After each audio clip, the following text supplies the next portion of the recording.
இலங்கையுடனான உறவை மேலும் வலுப்படுத்தும் அமெரிக்கா. யாழில் முள்ளிவாய்க்கால் நினைவு ஊர்தி பவனி முன்னெடுப்பு.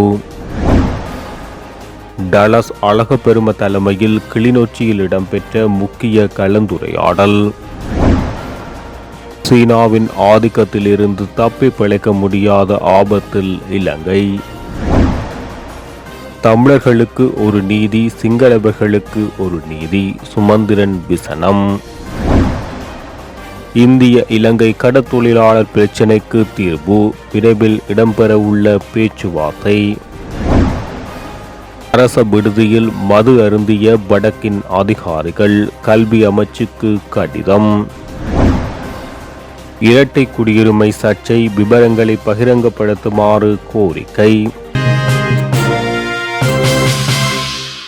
அமெரிக்க ராஜாங்க உதவி செயலாளர் டொனால்ட் லூ இலங்கைக்கு விஜயம் செய்துள்ளார். அவர் தெற்கு மற்றும் மத்திய ஆசிய விவகாரங்களுக்கு பொறுப்பாக செயற்பட்டு வரும் நிலையில் இலங்கைக்கு உத்தியோகபூர்வ விஜயத்தை மேற்கொண்டுள்ளார்.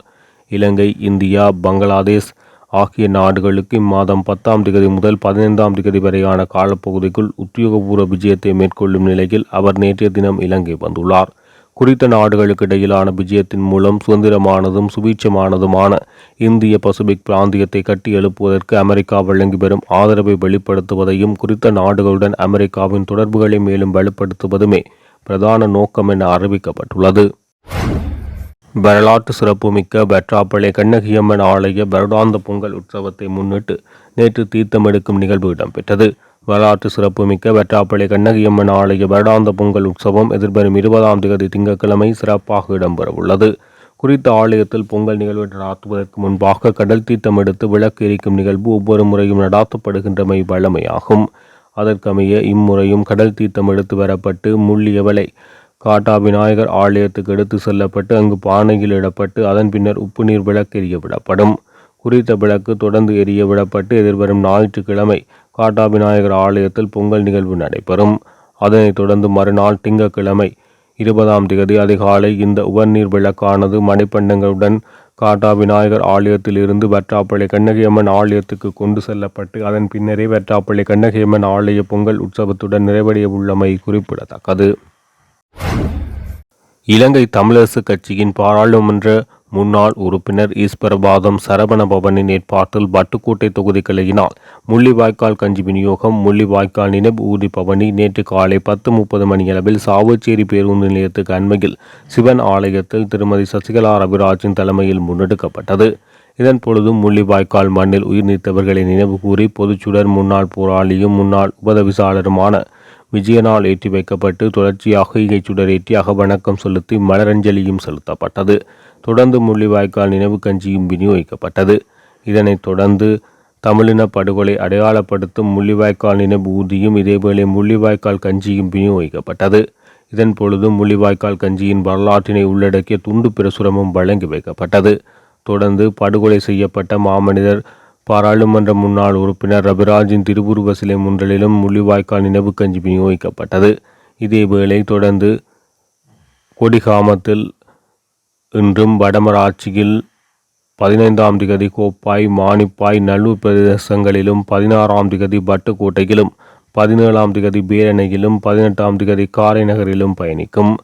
இறுதி நாள் நினைவேந்தல்கள் சங்கானை பேருந்து தரிப்பிடத்தில் மாலை 5 மணிக்கு இடம்பெறும். முள்ளிவாய்க்கால் நினைவு தூவி தங்கள் பிரதேசங்களுக்கு வரும் பொழுது மக்கள் அணிதிரண்டு ஆத்மார்த்தமாக அஞ்சலிக்குமாறு ஏற்பாட்டாளர்கள் கோரிக்கை விடுத்துள்ளனர். இயலாமை உடைய நபர்கள் எதிர்கொள்ளும் சவால்கள், பிரச்சினைகள் தொடர்பான கலந்துரையாடல் ஒன்று கிளிநொச்சியில் நேற்று ஆரம்பமாகியுள்ளது. மாற்றுத்திறனாளிகள் எதிர்கொள்ளும் சவால்கள், பிரச்சினைகள், தற்போது காணப்படும் வாய்ப்புகள் மற்றும் அவற்றை உரிய முறையில் நிவர்த்தி செய்வதற்கு எடுக்கப்பட வேண்டிய நடவடிக்கைகள் மற்றும் முன்மொழிவுகள் பற்றிய தகவல்களை கலந்துரையாடுவதற்கான விசேட செயலமர்வாக குறித்த அமர்வு இடம்பெறுகிறது. நேற்று காலை 10 மணியளவில் கிளிநொச்சி மாவட்ட செயலக மாநாட்டு மண்டபத்தில் குறித்த கலந்துரையாடல் ஆரம்பமானது. மாற்றுத்திறனாளிகள் பற்றிய பாராளுமன்ற ஒன்றியத்தின் தலைவர் பாராளுமன்ற உறுப்பினர் டலஸ் அழகப்பெரும தலைமையில் இவ்வமர்வு இடம்பெற்றது. குறித்த கலந்துரையாடலில் பாராளுமன்ற உறுப்பினர் மதுர விதாரண, பதில் மாவட்ட செயலாளர், பிரதேச செயலாளர்கள், மனித உரிமை அமைப்பு சார்ந்தவர்கள், மாற்றுத்திறனாளிகள் உள்ளிட்ட பலர் கலந்து கொண்டனர். இலங்கைக்கு வழங்கியுள்ள நிதி உதவி உள்ளிட்ட பல்வேறு அபிவிருத்தி திட்டங்களின் அடிப்படையில் சீனாவின் ஆதிக்கத்திலிருந்து இலங்கை தப்பிப்பது மிகவும் கடினம் என பிரித்தானியாவில் இருக்கும் இராணுவ ஆய்வாளர் கலாநிதி ஆருஸ் தெரிவித்துள்ளார். இந்திய சீன போட்டிக்குள் இலங்கையின் நிலைமை தொடர்பில் விளக்கம் அளிக்கும் போது அவர் இதனை தெரிவித்துள்ளார். இலங்கையில் சீனா வலுவாக கால் பதித்து விட்டார்கள். இதனால் இலங்கையில் இருந்து அவர்களை அசைப்பது என்பது மிகவும் கடினமான விடயமாகும். அத்தோடு அவர்களின் பார்வை ஐரோப்பா, தென் அமெரிக்கா, ஆப்பிரிக்காவின் பக்கம் திரும்பியுள்ளது. இவ்வாறு இலங்கையின் அரசியல் பொருளாதாரத்தில் சீனாவின் தற்போதைய நிலைப்பாடு தொடர்பிலும் இந்து பசிபிக் வலயத்தில் சீனாவின் நகர்வுகள் தொடர்பிலும் விரிவாக அவர் தெரிவித்துள்ளார். மொழிவாய்க்கால் கஞ்சி பரிமாற்றம் நிகழ்வின் போது போலீசார் வெளிப்படுத்தப்படும் எதிர்ப்பு அநீதியான செயற்பாடு என ஜனாதிபதி சட்டத்தரணி சுமந்திரன் தெரிவித்துள்ளார். யாழ் வடமராட்சி ஊடக இல்லத்தில் இடம்பெற்ற ஊடக சந்திப்பில் அவர் இதனை தெரிவித்துள்ளார். சிங்களவர்களின் சிறப்பு பண்டிகையான பெசாக் தினத்தில் கூட்டமாக பொது இடங்களில் மக்கள் உணவு பரிமாற்றங்கள் செய்கின்றனர். ஆனால் அவர்களை போலீசார் எதிர்ப்பதும் இல்லை, தடை உத்தரவு கோருவதும் இல்லை என அவர் குறிப்பிட்டுள்ளார்.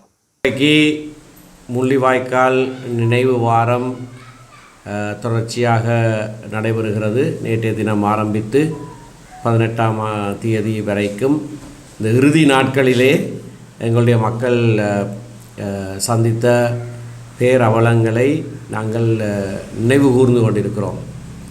இந்த சரித்திர முக்கியத்துவம் வாய்ந்த நினைவு கூறுதல் ஒரு உணர்வு பூர்வமாக எங்களுடைய மக்களால் மட்டுமல்ல, இப்பொழுது மற்ற சமூகத்தவர்களாலும் அது அனுஷ்டிக்கப்படுகிறது. இப்படியான நிகழ்வுகளை நாங்கள் அனுஷ்டிப்பது மிகவும் முக்கியமானது. இது யூதருடைய சரித்திரத்திலே இப்படியான ஒரு நிகழ்வு அனுஷ்டிக்கப்படும். அதை பஸ்கா என்று சொல்லுவார்கள், பாஸ்ஓவர் என்று ஆங்கிலத்திலே சொல்லுவார்கள். சிங்களத்திலே கூட உயிர்த்தெழுதல் ஞாயிறுவை அவர்கள் பாஸ்கு இரிதா என்று தான் சொல்லுவார்கள். அந்த பாஸ் ஓவர் அல்லது கடந்து செல்லுதல் என்பது அவர்களுடைய சரித்திரத்திலே எகிப்திலே அவர்கள் அடிமைகளாக இருந்து விடுவிப்பு நடைபெற்ற போது புளிப்பில்லாத அப்பத்தை செய்து, அதாவது மாவை புளிக்க வைத்துவிட்டு, ஆனால் அது புளிப்பதற்கு முன்னதாகவே அவசரமாக அதனை புளிக்காமலேயே அப்பத்தை செய்து ரொட்டியாக செய்து அதை உண்டு அவர்கள் அங்கிருந்து விடுதலையாகி போனதை நினைவு கூறுவதற்காக வருடந்தோறும் இந்த புளிப்பில்லாத அப்ப பண்டிகை என்ற ஒன்றை கொண்டாடுவார்கள். இது நூற்றாண்டு காலத்துக்கு மேலாக நிகழ்ந்து வருகிற ஒரு சம்பவம். இன்றைக்கும் அதனை கொண்டாடுகிறார்கள். அந்த புளிப்பில்லாத அப்ப பண்டிகை அவர்கள் உண்ணுகிற போது, குடும்பமாக சேர்ந்து அந்த உணவிலே பங்கு பெறுகிற போது, அந்த குடும்பத்தில் இருக்கிற மிக வயது குறைந்த ஒருவன் ஏன் நாங்கள் இப்படி செய்கிறோம் என்றொரு கேள்வியை கேட்பானாம். கேட்கிற போது அந்த உணவிலே தலைமை தாங்குகிற அந்த குடும்பத்தினுடைய மூத்த தலைவர் அந்த சரித்திரத்தை அவனுக்கு அல்லது அங்கே இருக்கிறவர்களுக்கு எடுத்து சொல்லுவார். விவரமாக எப்படியாக நாங்கள் எகிப்திலே அடிமைகளாக இருந்தோம், என்ன விதமாக கடவுளங்களை காப்பாற்றினார், இப்படியாக புளிப்பில்லாத அப்பத்தை நாங்கள் உண்டு அங்கிருந்து வெளியேறினோம், அதை நினைவு கூறும் வண்ணமாக இன்றைக்கும் புளிப்பில்லாத அப்பத்தை நாங்கள் உண்கிறோம் என்று இது வாய்மூலமாக சந்ததியாக இந்த நிகழ்வை அவர்கள் பகிர்ந்து கொள்ளுகிறார்கள். ஆகவே இன்றைக்கு அவர்களுடைய பேரிலே அவர்களுடைய அரசாங்கம் செய்கிற கடுமோசமான மனித உரிமை மீறல்கள் ஒன்று நிகழ்ந்து கொண்டிருக்கிறது. ஆனால் அதற்கப்பால் அவர்கள் ஒரு தேசமாக உருவெடுப்பதற்கு இது ஒரு மிக முக்கியமான உந்து சக்தியாக இந்த நினைவு கூறல் இருந்திருக்கிறது. அதை போலதான் ஒரு இறுதி நாட்களிலே எப்படியாக கஞ்சிக்கும் கஷ்டப்பட்டு, கஞ்சி மட்டும்தான் உணவாக கிடைத்து எங்களுடைய மக்கள் உண்டார்கள் என்பதை அந்த கஞ்சி பரிமாற்றம் மூலமாக நாங்கள் செய்கிறோம். இது மிகவும் பலம் வாய்ந்த ஒரு நிகழ்வு. இதன் மூலமாகத்தான் நாங்கள் உலகத்துக்கும் உலகத்து மக்கள் அனைவருக்கும் இந்த நாட்களை நினைவு கூறுவதற்கும் என்ன இந்த நாட்களிலே நிகழ்ந்தது, மிக கோரமான படுகொலைகள் நிகழ்ந்தன என்பதை வெளிச்சம் போட்டு காட்டுகிற ஒரு தருணம். அதனை ஒரு ஆர்ப்பாட்டமாக அல்லது ஒரு எதிர்ப்பு கோஷமாக செய்யாமல் உணர்வுபூர்வமாக ஒரு அடையாள நிகழ்ச்சி மூலமாக நாங்கள் அதனை செய்கிறோம். அப்படி செய்வதை தடுக்கும் முகமாக நேற்றைய தினம் சம்பூரிலே சிலர் கைது செய்யப்பட்டிருக்கிறார்கள். நீதிமன்ற உத்தரவு ஒன்று கொடுக்கப்பட்டதாக சொல்லப்படுகிறது. அது பற்றி எங்களுக்கு தெரியாது. ஆனால் நீதிமன்ற உத்தரவுகளை பெறும்படியாக போலீஸாருக்கு அறிவுறுத்தல் கொடுத்தது யார் என்கின்ற ஒரு கேள்வி எழுகிறது. ஒரு சரித்திர நிகழ்வை கஞ்சி பரிமாற்றம் மூலம் செய்கிற ஒரு நிகழ்வை இப்படியாக தடுக்கும்படியாக நீதிமன்ற உத்தரவுகளை கோரி போலீஸாரிடத்திலே வழக்குகளை தாக்கல் செய்யும்படியாக போலீஸ் மேலிடத்தில் இருந்து அல்லது அரசாங்க அமைச்சர்களிடத்தில் இருந்து ஜனாதிபதியிடத்தில் இருந்து உத்தரவுகள் கொடுக்கப்பட்டிருந்தனவா என்கின்ற கேள்வி எழுகிறது. வருகிற வாரம் வெசக் வாரம். வெசக் நாட்களிலே வீதி வீதியாக தண்ணீர் பந்தல்கள் போடுவார்கள். போகிற வருகிறவர்களை மறைத்து அவர்கள் தானம் கொடுப்பார்கள். அதற்கென்று நீண்ட வரிசையிலே மக்கள் நிற்பார்கள். ஜனாதிபதி இல்லத்திலேயும் இப்படியான ஒரு தானம் கொடுக்கப்பட இருப்பதாகவும் எங்களுக்கு செய்தி எட்டியிருக்கிறது. ஆகவே ஒரு சமய நிகழ்வுக்கு அதனை செய்கிற போது அங்கே மக்கள் கூடுகிறார்கள், பொது சுகாதாரத்துக்கு பங்கம் ஏற்படுகிறது என்ற காரணங்களை எல்லாம் சொல்லி போலீஸார் நீதிமன்றத்திலே தடை உத்தரவுகளை பெறப்போகிறார்களா இல்லையா என்று பார்ப்போம். இந்த நிகழ்வை மட்டும் அப்படியாக போலீஸார் நீதிமன்ற உத்தரவுகளை எடுத்தோ அல்லது வேறு விதமாகவோ தடுப்பது என்பது மிகவும் மோசமான ஒரு கைங்கரியம். இதனை நாங்கள் வன்மையாக கண்டிக்கிறோம். இதனாலே பாதிக்கப்பட்டவர்களுக்கு உடனடியாக சட்ட உதவி செய்வதற்காக மக்களுக்கான நீதி என்கின்ற எங்களுடைய சட்டத்தரணிகள் அமைப்பு தயாராகவே இருக்கிறது. அவர்களை தொடர்பு கொண்டால் இப்படியான நீதிமன்ற உத்தரவுகளை பெறப்போகிற வேளையிலே அல்லது பெற்றிருந்த வேளையிலேயும் கூட அதற்கு எதிரான சட்ட நடவடிக்கைகளை நாங்கள் கொடுப்பதற்கு தயாராக இருக்கிறோம். இந்த நினைவேந்தல் உலக நியமனங்களிலே மிக முக்கியமானதொன்று. ஆகவே இதனை தடுக்கிறவர்கள் மிக மோசமான ஒரு செயலில் ஈடுபடுகிறார்கள். ஜனாதிபதிக்கும் நாங்கள் ஒரு செய்தியை சொல்லவிருக்கிறோம்.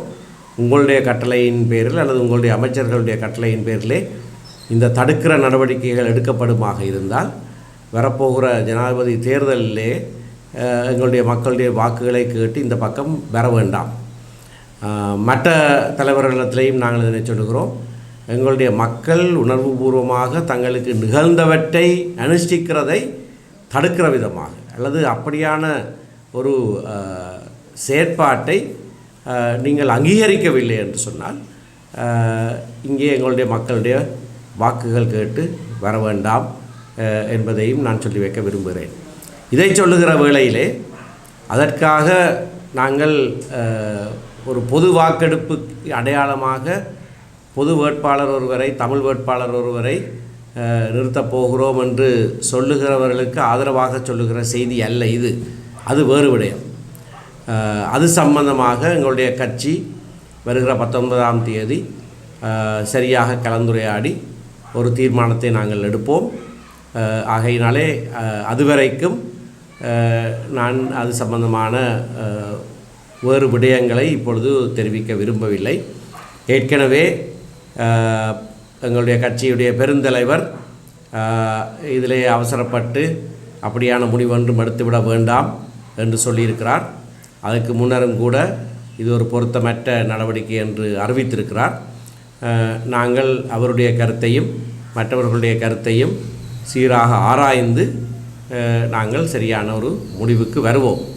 ஆனால் அது ஒரு பக்கம் இருக்க, இந்த நிகழ்வேந்தல் வாரத்திலே நாங்கள் எங்களுக்கு இழைக்கப்பட்ட அநீதிகள் சம்பந்தமாக உணர்வுபூர்வமாக அனுஷ்டிக்கிற விடயங்களை எவரும் தடுக்கக்கூடாது. மட்டுமல்ல, வந்து எங்களோடு சேர்ந்து அதனை அனுஷ்டிக்கும்படியாக நாங்கள் கேட்டுக்கொள்கிறோம்.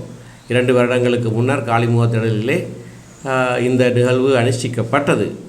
ஆகையினாலே மற்ற சமூகத்தவர்களும் கூட இன்றைக்கும் காசாவிலே நடக்கிற படுகொடுகள் சம்பந்தமாக தெற்கிலே பல தெற்கிலே அல்ல மேற்கத்திய நாடுகளிலே பல பல்கலைக்கழக மாணவர்கள், இஸ்ரேலுக்கு ஆதரவாக இருக்கிற நாடுகளுடைய பல்கலைக்கழக மாணவர்கள் வீதியிலே இறங்கி போராடுகிறார்கள்.